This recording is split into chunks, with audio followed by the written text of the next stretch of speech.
For a little while now, Ghost Sim has been starting a second arc storyline, which is basically a new addition to the lore that takes a completely separate route than the already existing lore in the game.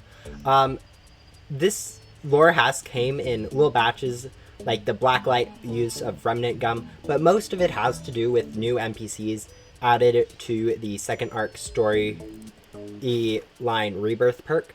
So I decided to make a video going over all the new lore by going through each of the NPCs individually and uncovering any of the lore that people might want to know. To start off with, you have the Ghost Hunter Archy NPC, which is actually not part of the rebirth perk, but is rather just unlocked by solving a little puzzle in the main hub of Ghost Simulator. So this is something that anyone can do and is basically the intro to this second arc storyline. So to solve the puzzle and unlock Archie, what you have to do is find 45 hidden pets around Ghost Simulator's main hub. These are scattered quite abroad, and the best way to find them is probably just to use a wiki, since I don't know where all of them are, and will probably have to use the wiki myself to find all of them. And once that is done, cue a very quick transition. When you've found all the 45 pets that are hidden, after each 5 or so, a new switch appears. Going in the order of the first switch being the forest, second switch being the block city, and etc. Skipping a few areas, but as I said, more information can be found on the wiki. And basically, once you get enough of the switches done, you don't really need the last two, but if you can, since you do kind of need to find all the pets to technically solve the puzzle, you might as well go find them for it. But you enter this code, which basically means forest is on, the junkyard is on, the desert is on. This one is for the Area 51, which is off. Then you have the beach, which is on, underwater is off, and volcano is off. Those are the switches. And basically this stands for 45 in binary, which is the amount of pets. And once you have flicked all these of the lights to this correct order and have that solved, you do get a puzzle key here, which is actually an item that gets added to your inventory here, which allows you to get access to Archie by opening up the cave over here. It's not that difficult puzzle, and you probably already know this, but since this really isn't the main part of it, how to solve the puzzle, the main part of this video is for the lore. It is time to get started into the lore of this NPC. Now, starting off into his dialogue, you can see that he is the creator of the puzzle, and that he's been locked himself in here on purpose.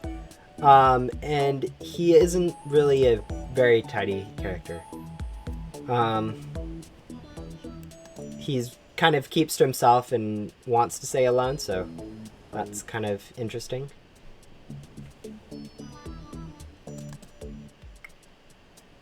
So I'll think I'll go through the quest and highlight anything notable I see in the dialogue. This is an interesting bit of dialogue that he calls the player an untouchable, and that we can actually see more, which may be just because he's used to NPCs, which are controlled by the devs. But yeah. I was in the midst of investigation. The world is beyond abnormal. There's something big going on with your help. Okay, so it looks like there's an ordeal that he knows about that will be letting us on to. And now we might as well, before we start the first quest, look at a little bit of his hidden dialogue, the ones that are you get when you do the unfinished quest quotes. Looks like that one's pretty normal.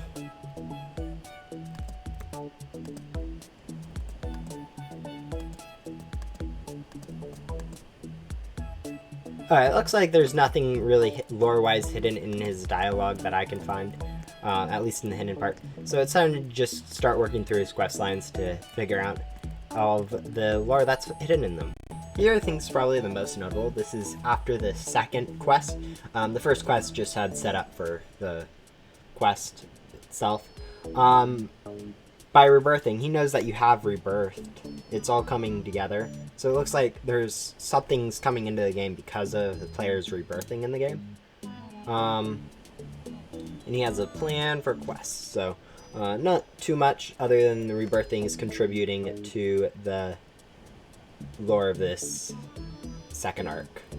Looks like here he's hinting at a her, maybe one of the new NPCs that's already been added for the second arc. Or the she and her is actually probably with the few locations, is the green ghost NPC that actually randomly appears around the map. Ghost Girl.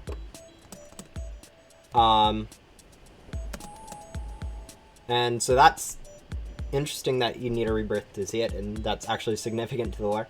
As I said, I haven't done these quest lines before, so I really haven't, even though this has been in the game for a while, haven't realized that that was actually so significant to the lore. There should be a clue for where they've returned. Yep. Alright, so, yeah, the few places where she appears, there's apparently some dropped masks, I think. So, I think one position is...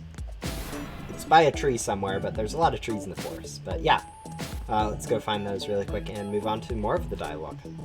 A little more hints that it is the green ghost that appears. Another interesting fact that it seems that this appearance is from a different state of this game, which, from what I've picked up, could mean like what this game would have turned out to if like some different variables has changed. But I think I'll have to continue into the lore to figure out more. Interesting how he remarks that some of the NPCs have had different lives and different thoughts than intended. So they're even though they're created one way, they turned out a completely different way. We'll see how that plays out. Continuing on that trend, it looks like some of the NPCs weren't even supposed to exist in the original game. I'm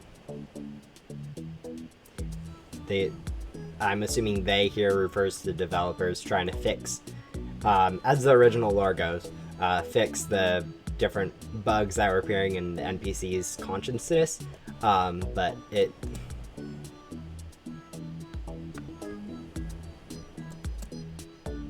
yeah. Alright. We'll see if we can find any more lore that really isn't... that is new. Interesting to wonder which world he refers to as Eldritch, since that usually refers to something unknown or evil. Interesting the thoughts that he has about Ghost Girl. And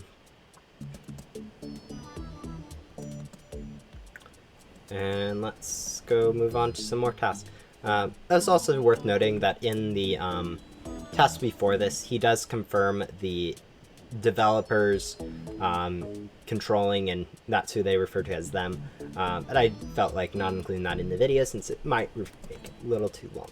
Looks like he's going to start talking about what he means by the Eldritch world again.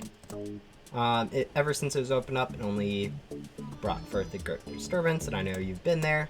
It's probably why we have so many bizarre things leaking into other worlds. The worlds I am speaking of is the backdoor.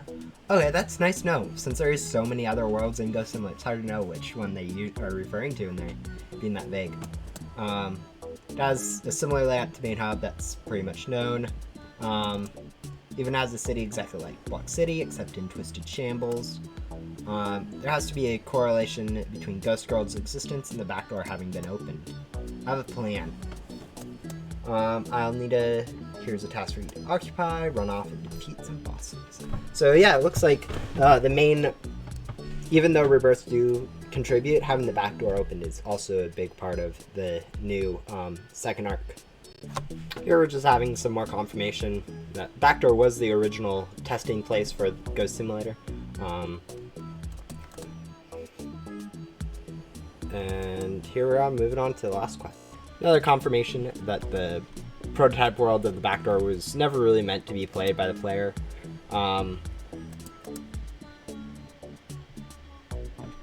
And apparently it just made a problem worse that really was underlying that even the developers didn't want to know about.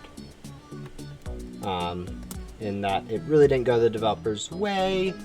And let's see if there will be any more information after we finish this final quest. Oh, looks like also mention of associates, aware of your dedication. So this is the first mention of Associates of the Forgotten, which is part of the second story arc that I have actually picked up. But let's see what this last quest brings. A little bit more confirmation of Green Girl. What did she do this time? Sad and wistful, being trapped in such a state. Okay. She's a remnant of the original Ghost Simula game. She has to be. Because the back door has been opened up, because the devs had been mixing up with the NPCs and kind of started the war, it looks like opening the back door to escape from the NPCs has kind of caused all this issues. And it looks like something's bad going to be coming out of this. I mean, most of this is kind of already known if you are following any of the lore. Seeing where it comes from is actually quite nice, finally. Since I haven't done any of the new NPCs, it's finally nice to know where the lore comes from rather than just, this is how it is. But yeah. And it looks like the associates that we get from the second arc are part of his little group. We get our nice little pets, and let's see if there's anything more. Watchful eyes everywhere. I'm hoping we can hang out sometime together. And so it doesn't look like there's anything left in his dialogue. But yeah, that's it for the first NPC in the second arc storyline. Hopefully you guys have enjoyed this lore finding episode. I know it's a little bit late and most people already know it, but this is kind of what second storyline, second arc of Ghost Simulator is going to be. So thank you guys for watching, and see you guys when I get over to the next NPC.